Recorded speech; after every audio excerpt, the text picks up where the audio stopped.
kálukú yóò pèrè onítẹ̀sùbá kálukú ó pèrè wípé òun ti ń rí lawul mahfuzi òun pẹ̀lú màláíkà làwọn jíjọ ń jẹun òun àti kíní kan lẹ́wọ̀n oríṣiríṣi irọ́ á pọ̀.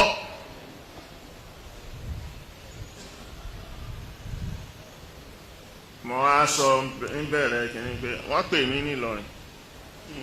wọ́n pe bàbá wa ní Ìlọrin. nígbà tí wọ́n fẹ́ ṣe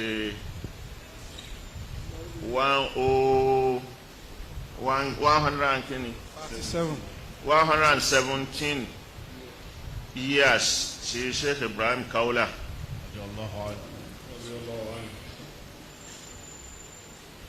wọ́n pe gbogbo ẹ pé bàmù Ìlọrin kún wọ́n pe àwọn èèyàn.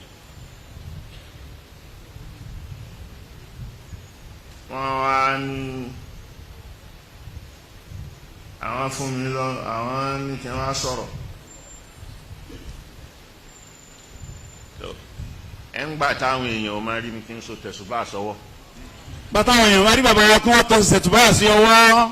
wọ́n máa rí mi kí n máa rí pé bí kan ní. wọ́n rí pẹ̀lú záwíà. wọ́n rí mi pẹ̀lú záwíà. wọ́n rí mi pẹ̀lú ìsìlẹ̀ mo rí pé tàríkà kan ni mò ń ṣe.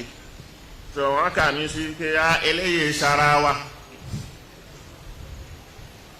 wọ́n wá àwọn kan wá sọ fún wọn pé talẹ̀ ń pè ẹni tí ìṣara wa àkọ́kọ́ sì kọ́ ni wọ́n sọ rú ẹ̀. wọ́n sọ kan níjọ́ tí búlálà lẹ́kẹ̀sítù tó pe ìpè kan àkọ́kọ́ ẹ̀ tí ń kọ́kọ́ máa lọ làwọn kan sọ bẹ́ẹ̀ pé ẹyẹ máa pe ẹni tí ò bá ti ń ṣara wa ẹni tí ò ṣe. mo kàn ń wò ni.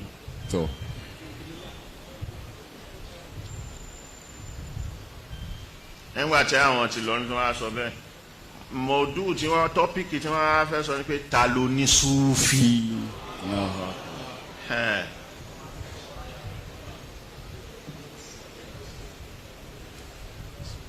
àwọn tó ní omi ìṣara wọn kí lẹ pè fún ẹ rí yóò sọ̀rọ̀ sí yín ní yóò ṣe kíní kan mi ẹbí ń bá kí ń ṣara wọn mo á sọ mẹ́rin pé tèmi yìí bá ṣara yín ẹ léèyàn nù. bàbá wa ìbá ṣara yín ẹ léèyàn nù ni. tẹ ẹ bá yọ èmi kúrò yìí pé kì í ṣara wa. tẹ ẹ bá yọ bàbá wa kó kúrò kì í ṣara wa. ajá sí pé ẹ lára nù. ẹ lára nù ni. Allah. kò ṣe di pàtẹ́ yẹn bá bẹ̀rẹ̀ tó wá mú tẹ̀sùbá kiri tó wá ń ṣe kínní kò tó jó ní Sufi. kò ṣe di pàtẹ́ yẹn bá di tẹ̀sùbá káàkiri tó dì mọ́wọ́ dì mọ́wọ́ kò tó jó ní Sufi. yóò wá jẹ́ kí mo sọ̀rọ̀ ń bẹ àmọ́ ibẹ̀ àyè ò gbà púpọ̀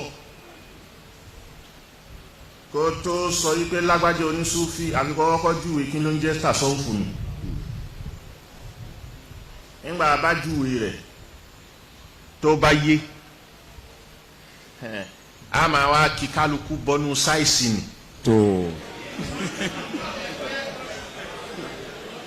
tó bá ṣe déédéé rẹ̀ oní Sufi nù ni. tó bá ti ṣòó ayásí pé kò ń ṣara wọn nù. Allahu Akbar.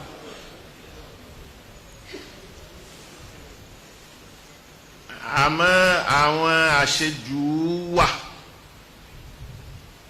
lọ́dọ̀ àwa tá à ń pè tàṣà ń pera wa ní onísúfí.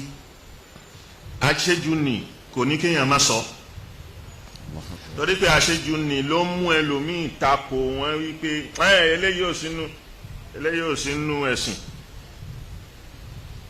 àbí ká gbé ẹnìkan wo ìláyàsẹ́ kò tó nùbúwà ò tó rìsáálà kò á sí wòlíì kan nínú ọmọ èèyàn nẹ́bì tí ó wàá ju ànẹ́bì lọ. kò sí wòlíì kan nínú ọmọ èèyàn nẹ́bì tí ó wàá ju ànẹ́bì lọ. láti bo síbo. láti bo síbo. kò lè ju ànẹ́bì lọ. kò lè ju ànẹ́bì lọ. kódà kò lè tó. kò tiẹ̀ lè tó. ọ̀nà nídìí. ọ̀nà yẹn jìn.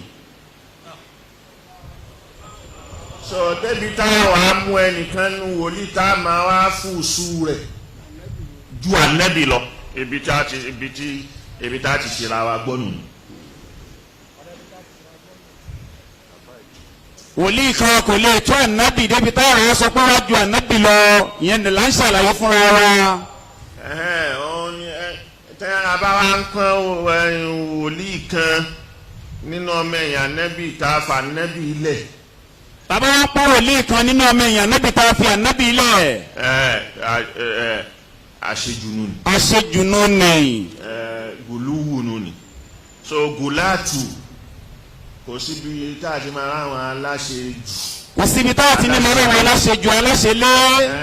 nínú onísúnà gùlátù sunni gùlátù sunna gùlátù ṣíà gùlátù sòfíyà.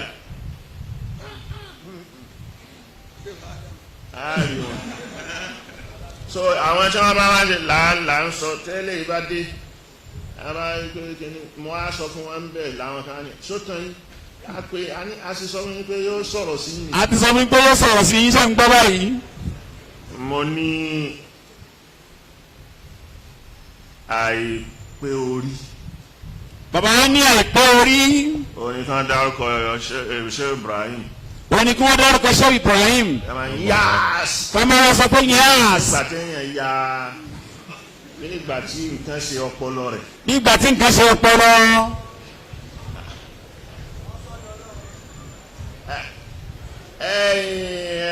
dárúkọ ànábì kan ṣe sallallahu alaihi tàbá dárúkọ ànábì kan sallallahu alaihi wasallam láwù àdúrà la ṣe fún wọn bá dárúkọ ànábì wọn ní sí wọn ní ṣe sallallahu alaihi àmọ́ wọn bá dárúkọ ṣéwù kẹwọlà wọn wà ya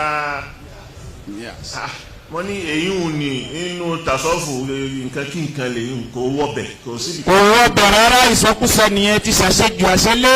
èyí tó yẹ kẹ́ ẹ ṣe ní àdúrà ló yẹ kẹ́ ẹ ṣe fún. àdúrà ló yẹ kẹ́ ẹ ṣe fún. dárúkọ ẹ̀ nàbà ní Isa aleyhi salatu wa salam Musa aleyhi salatu wa salam Ibrahim aleyhi salatu wa salam Muhammad sallallahu alaihi wa sallam àdúrà ni sọdá bá dárúkọ wòlíì kan a ní ṣe aleyhi salatu wa salam àbí sàábé kan radiyallahu ta'ala anhu ọlọ́run kó bá wa yọ́nú sí ó ṣàlékún yọ́nú fún àdúrà nù. àmọ́ ká fàdúrà lẹ̀ ká máa ṣe bí ẹ̀hàn náà èyí ò ní ní o síbi kankan. kò sí níbi kankan tá a bá dárúkọ àwọn ànábì ọlọ́run àdúrà wá ṣe fún wọn. ó túmọ̀ yẹn pé o fẹ́ràn ṣé wọ̀ ọ́n. kì í ṣe pé o fẹ́ ìyẹn ò túmọ̀ sí pé o fẹ́ràn ṣé wọ̀ ọ́n. ó ń dárẹ̀ sí lọ́rùn. ó ń dárẹ̀ sí lọ́rùn ni. tí wọ́n bá rí mi kí n lọ jókòó sí sáwí. tí wọ́n bá rí bàbá wa kí wọ́n lọ jókòó sí sáwí. àbí kí n lọ dá sáwí lẹ̀. àbí kí bàbá wa dá sáwí lẹ̀.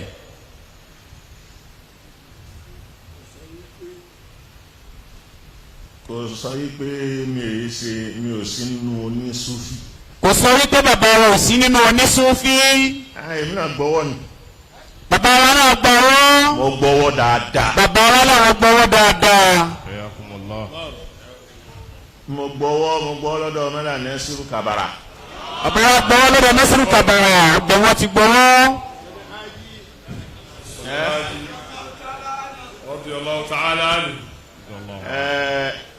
bàbá ló sì sọ pé máa lọ síbẹ̀. bàbá Sheikh Habeebullah ló sì ní kí bàbá wa máa lọ síbẹ̀. èmi pẹ̀lú torí láti ilẹ̀ èmi àti àlífà ẹ̀sìn kò sí a máa ń lọ sáwí nígbà táwọn àlífà ẹ̀sìn sì wà ní Sùúrùlérè àìjọ máa ń lọ àtàgègè ńgbà mo wà léwe mo ti máa ń lọ sáwí. Allahu Akbar. ńgbà tí mo tán á bọ́ sílé tí èmi pẹ̀lú àlífà ẹ̀sìn a máa wá ń lọ. àṣé bàbá mọ̀ yìí pé a máa ń lọ èmi àti àlífà ẹ̀sìn tí wọ́n bá ti wá òtí tí wọ́n bá ti láwọn àlífà ẹ̀sìn yìí pé ìwà àtàbúrò ẹ lọ sáwí ni. ẹ lọ kí nílé ni à ń lọ a ti lọ àbí a dé so bá a ti wà nù ìgbà tí wọ́n á ń lọ Kánú ọ̀dọ̀ Mala Nasiru ibẹ̀ ni ó máa lọ àfà ńlá àfà gidi onímọ̀ sinimá Mala Nasiru radiyallahu anhu Allah ta'ala anhu. níjọ́ tí ń gbọ́wọ́ ń bẹ̀ yàrá pé gbogbo jímọ̀jímọ̀ ń lọ ṣe kí èmi pẹ̀lú Professor Abdulbaki lájijọ́ gbọ́wọ́ ń jọ kan náà. Allahu Akbar. so bẹ̀yà á tún ní ibi táwa dé lánàá nù.